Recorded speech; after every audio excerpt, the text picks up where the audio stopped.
తెలంగాణ ఏర్పడి 12 ఏళ్లు కావస్తోంది. టీడీపీ అధినేత చంద్రబాబు 2014లోనే ఏపీకి వెళ్లిపోయారు. కేసీఆర్ 2014 నుంచి ముఖ్యమంత్రిగా 10 ఏళ్లు తెలంగాణను పరిపాలించారు. అయినా సరే ఇప్పటికీ చంద్రబాబును టార్గెట్ చేయటం మానలేదు కేసీఆర్. నిన్ను వదల బొమ్మాలి అన్నట్లుగా వ్యవహరిస్తున్నారు. ఆ మధ్య ఓ ప్రెస్ మీట్లో కేసీఆర్ ఒక్కసారి కూడా తెలంగాణ ప్రస్తుత సీఎం రేవంత్ రెడ్డి పేరు ప్రస్తావించకుండా చంద్రబాబును మాత్రం 15 సార్లు పేరెత్తి తిట్టిపోశారు. అప్పుడు ముఖ్యమంత్రి ఉన్న చంద్రబాబు నాయుడు ఆయన మహబూబ్నగర్ జిల్లాని దత్తత తీసుకున్నాడు.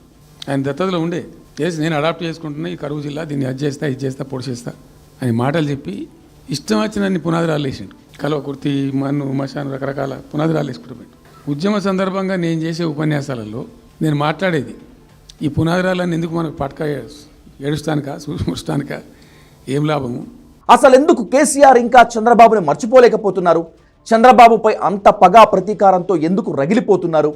చంద్రబాబుకి కేసీఆర్ ఎప్పటికీ భయపడుతున్నారా, లేక తన మాటలతో చంద్రబాబును భయపెట్టాలి అనుకుంటున్నారా? ఇటీవల ఓ ప్రెస్ మీట్లో కేసీఆర్ 1-2 సార్లు కాదు, ఏకంగా 15 సార్లు చంద్రబాబుపై విమర్శలు, ఆరోపణలు చేశారు. సీఎం రేవంత్ రెడ్డి పేరును పలికేందుకు ఏ మాత్రం ఇష్టపడని గులాబీ బాస్ చంద్రబాబును పలుమార్లు సహజంగానే ప్రస్తావించారా? దీని వెనుక ఏదైనా ప్రత్యేక వ్యూహం ఉందా అనేది ఇప్పుడు బాగా డిస్కషన్ నడుస్తోంది. బీఆర్ఎస్ అధికారం కోల్పోయి 2 ఏళ్ళు అవ్వటం, పొలిటికల్గా కేసీఆర్ మళ్ళీ యాక్టివ్ అవ్వాలనుకుంటున్నటువంటి ఈ సమయంలో చంద్రబాబును తెలంగాణ వ్యతిరేకిగా తిట్టిపోస్తూ తెలంగాణ ప్రజలందరికీ మళ్ళీ చంద్రబాబును గుర్తు చేస్తున్నారు టీఆర్ఎస్ అధినేత. కేసీఆర్ రాజకీయ జీవితంలో చంద్రబాబు పాత్ర ఉంది. 2000 సంవత్సరంలో టీడీపీని వదిలి కేసీఆర్ తెలంగాణ నినాదంతో టీఆర్ఎస్ పెట్టారు. అప్పట్లో ఉమ్మడి ఆంధ్రప్రదేశ్కు Chandrababu CM, KCR deputy speaker. తనకు మంత్రి పదవి ఇవ్వకుండా డిప్యూటీ స్పీకర్ ఇవ్వటంపై అసంతృప్తి వ్యక్తం చేసి తెలంగాణ ఉద్యమాన్ని అందుకున్నారు కేసీఆర్. ఓ పక్క చంద్రబాబును తిడుతూనే 2009లో కేసీఆర్ టీడీపీతో పొత్తు కూడా పెట్టుకున్నారు. చంద్రబాబు అప్పుడు పొత్తు పేరుతో తనను మరోసారి మోసం చేశారని ఇప్పటికీ తిడుతూనే ఉంటారు గులాబీ బాస్. ప్రత్యేక రాష్ట్ర ఆవిర్భావం వరకు చంద్రబాబును తెలంగాణ వ్యతిరేకిగా, తెలంగాణ ద్రోహిగా ఉద్యమ సమయంలో చిత్రీకరించి కేసీఆర్ సక్సెస్ అయ్యారు. 2016లో ఎమ్మెల్సీ ఎన్నికల్లో బీఆర్ఎస్ అభ్యర్థిని ఓడించడానికి చంద్రబాబు నాయుడు, రేవంత్ రెడ్డి అండ్ కో కుట్ర చేసినట్లుగా వీడియో ఆధారాలతో 50 లక్షల క్యాష్తో కేసీఆర్ బయటపెట్టారు. ఓటుకు నోటు కేసు ద్వారా చంద్రబాబు నాయుడును హైదరాబాద్కు దూరం చేశారు. ఆ తర్వాత కేసీఆర్ జగన్కు స్నేహితుడిగా మారారు. ఓటుకు నోటు కేసుతో తెలంగాణలో రాజకీయంగా వెనక్కు తగ్గి ఆ తర్వాత ఆంధ్రప్రదేశ్పై ఫోకస్ పెట్టారు టీడీపీ అధినేత. ఓటుకు నోటు కేసు న్యాయస్థానాల్లో ఉంది. తుది తీర్పు రాకపోవడంతో ఆ కేసు ఇప్పటికీ హాట్ టాపిక్. 2018లో చంద్రబాబు తెలంగాణలో కాంగ్రెస్తో పొత్తు పెట్టుకొని కేసీఆర్ నెత్తిన పాలు పోశారు. చంద్రబాబును బూచిగా చూపించి కేసీఆర్ ఆ ఎన్నికల్లో టీఆర్ఎస్ను బంపర్ మెజారిటీతో గెలిపించారు.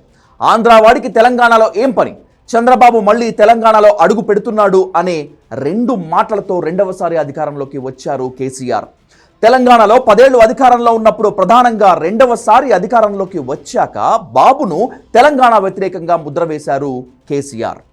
తెలంగాణ సెంటిమెంట్ను ఎప్పుడు రగల్చాలి అనుకున్నా బాబు పేరునే ఆయుధంగా సంధిస్తున్నారు కేసీఆర్. తాజాగా నదీ జలాల అంశంలో కూడా చంద్రబాబును కేంద్ర బిందువుగా చేసుకుని విమర్శలు చేశారు. గోదావరి మీద అరాకిరి చేసి చంద్రబాబు నాయుడు, ఏపీ ప్రభుత్వం నల్లమల సాగరు, ఈ సాగరు, ఆ సాగరు, అటు గోదావరి దోపిడీ జరుగుతూ ఉంటే దాని మీద సప్పులు లేదు. కృష్ణలో ఇంత ఘోరంగా పాలమూరు ఎత్తిపోతల మీద దీని మీద సప్పులు లేదు. మరి ఎవరి ప్రయోజనాల కోసం ఉన్నట్టు రాష్ట్ర ప్రభుత్వం, ఏం చేయడానికి ఉన్నట్టు, ఏం జరుగుతున్నట్టు రాష్ట్రంలో? కాబట్టి ఎట్టి పరిస్థితుల్లో నేనే స్వయంగా రంగంలో దిగాలనుకున్నా, దిగినం. ఈరోజు డిసిషన్ అయిపోయింది. అధికారం కోల్పోయిన 2 ఏళ్ల తర్వాత కృష్ణా జలాల అంశాన్ని బలంగా లేవనెత్తారు కేసీఆర్. కృష్ణా జలాల దోపిడీకి కాంగ్రెస్ ప్రభుత్వం కారణమని, ఇదంతా బాబు కనుసన్నల్లో జరుగుతుందని ఆరోపించారు.